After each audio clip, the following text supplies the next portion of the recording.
शेतकरी महिलांना जागा विनंती आपण आहे त्या जागेवर खाली बसा, आहे त्या जागेवर खाली बसा. जागा अपुरी पडायला लागलेली आहे, आपण खाली बसून घ्या. सर्वांना विनंती आहे खाली बसा. जास्ती सावलीच्या शोधात राहू नका, मिळेल तिथं चौकात बसा.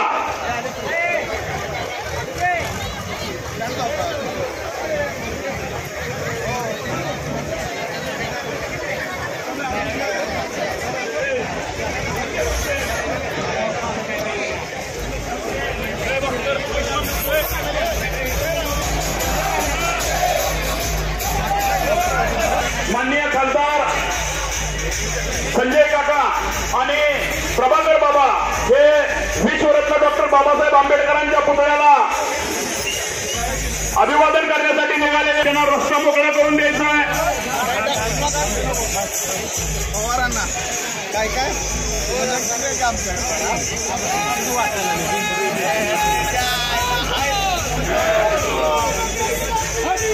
बंधूंना, युवक बांधवांना विनंती आहे, लोकनेते खासदार संजय काकांच्यावर प्रेम करणाऱ्या तमाम तासगाव तालुक्यातील शेतकऱ्यांना विनंती आहे, आपण ज्या ठिकाणी असाल त्या ठिकाणी खाली बसा.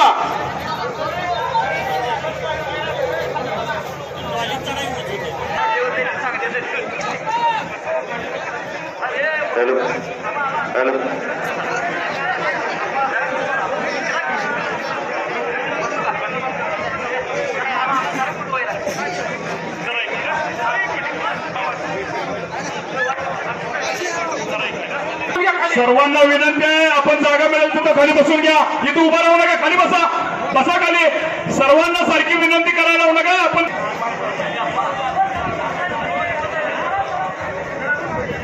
कृपया येथील बसून घ्या. पुढचे हो बसून घ्या. सरपंच बसून घ्या, बसून घ्या, बसून घ्या रे, बसून घ्या. आबा इथे उभे राहिलेले सगळे बसून घ्या.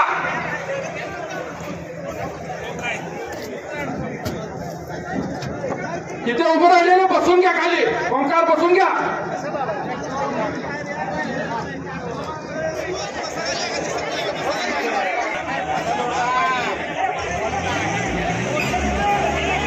हे पहा, सगळ्या शेतकरी वडीलधाऱ्यांना आणि माझ्या तरुण बांधवांना विनंती आहे, आपण आलोय तो त्या चौकामध्ये उपस्थित राहत आहे.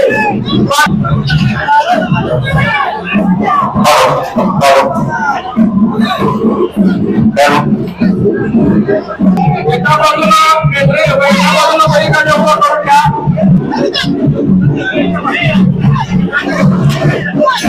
शेतकऱ्यांच्या कृपया चौकामधील ट्रॅक्टर बाजूला घ्या. चौकामधील जागा माझी नाव संजय काका पाटील आंदोलकांना संबोधित करणार आहे. प्रभाकर बाबा आंदोलकांना संबोधित.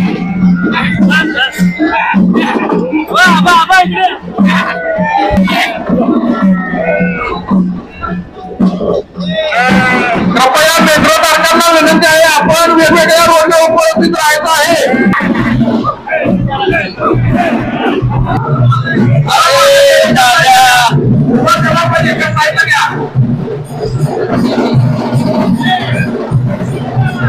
थोड्या वेळात सांगली जिल्ह्याचे लोकप्रिय माजी खासदार संजय काका पाटील इथे उपस्थित होत आहेत.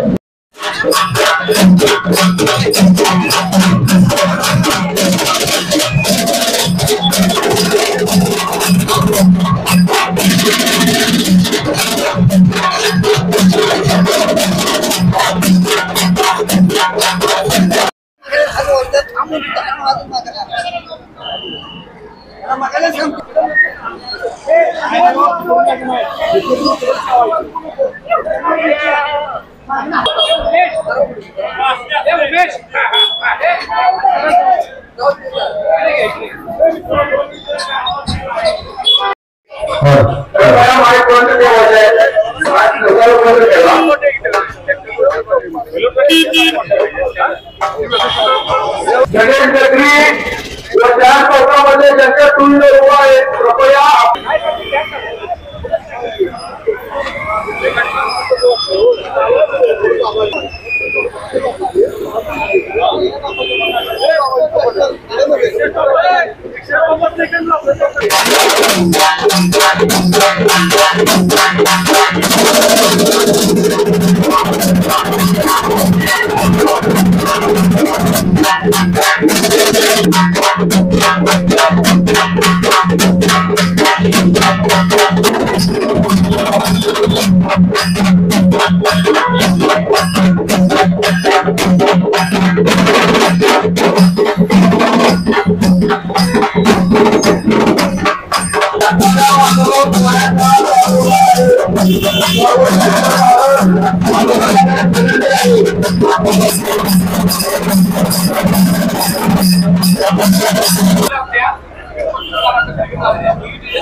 आणि नंतर जिल्हा हे डोळ्यापुढे मारून काम. आपल्याला भय भीती धाकदकरशाही काहीही आपल्याला त्या गोष्टीची तमा नाही.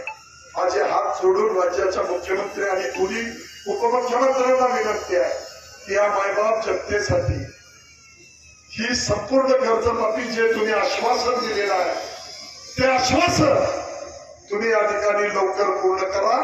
शेतकरी अतिशय दयनीय अवस्थेमध्ये आहे.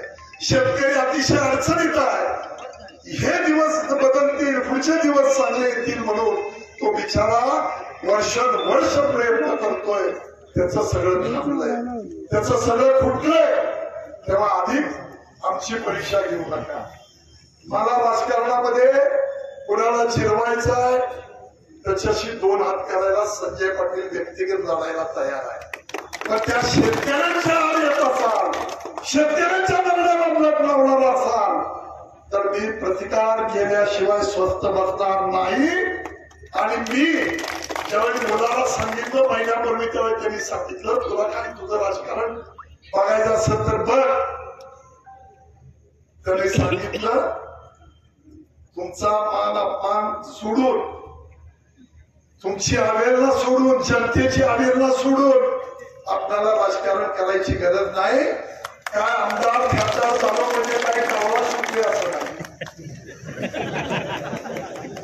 एवढं निवडक नेतृत्व अजिबात असत नाही.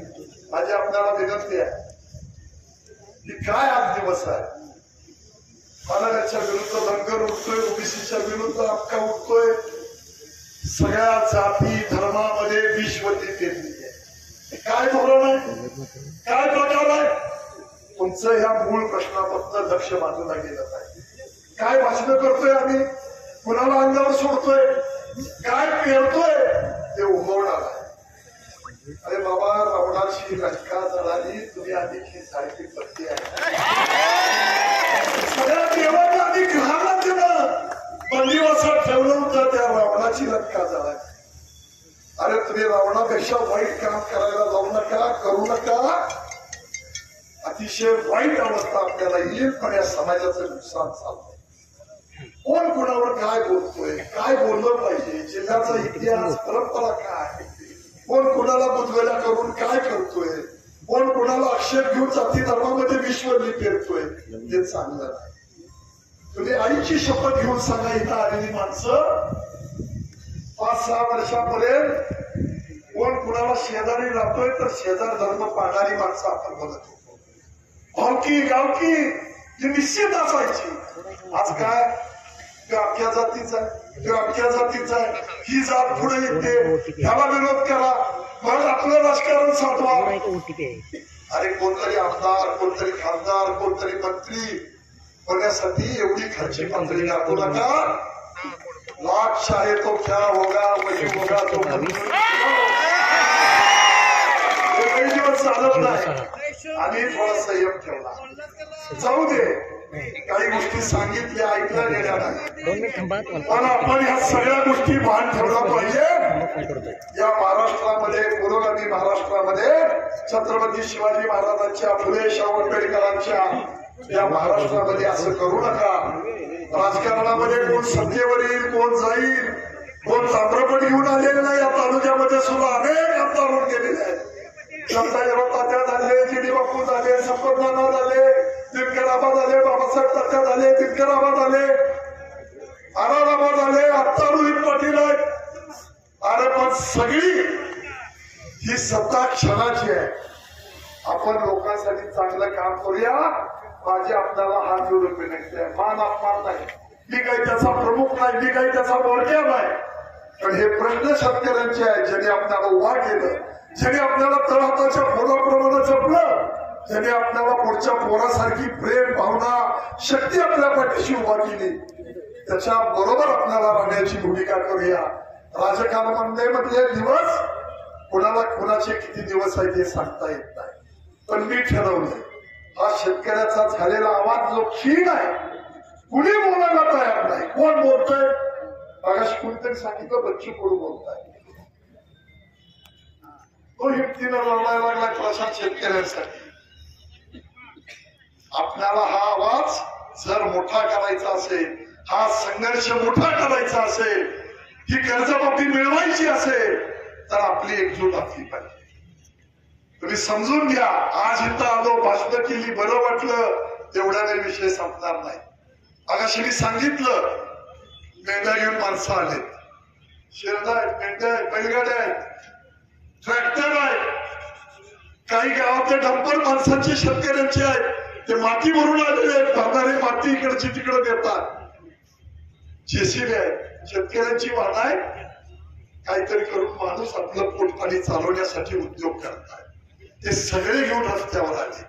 म्हणून मगाशी मी सांगितलं की प्रिंट मीडिया, इलेक्ट्रॉनिक मीडिया जो आपला आहे, तेव्हा तुम्ही समजून घ्या की आम्हाला तुमची मदत या शेतकऱ्यांच्या कर्जमाफी, संपूर्ण कर्जमाफी मिळवण्यासाठी पाहिजे. कुणाला नेता बनवायचं नाही, कुणाला या ठिकाणी आपली पार्टी चालवायची नाही. शेतकरी आमचा पक्ष आहे, तेव्हा तुमची साथ लागेल आणि हा लढा जिल्ह्यातून आपल्याला राज्यात द्यायचा आहे. यासाठी आपण सगळे प्रामाणिकपणाने काम करूया. मी अधिक वेळ आपला घेणार नाही.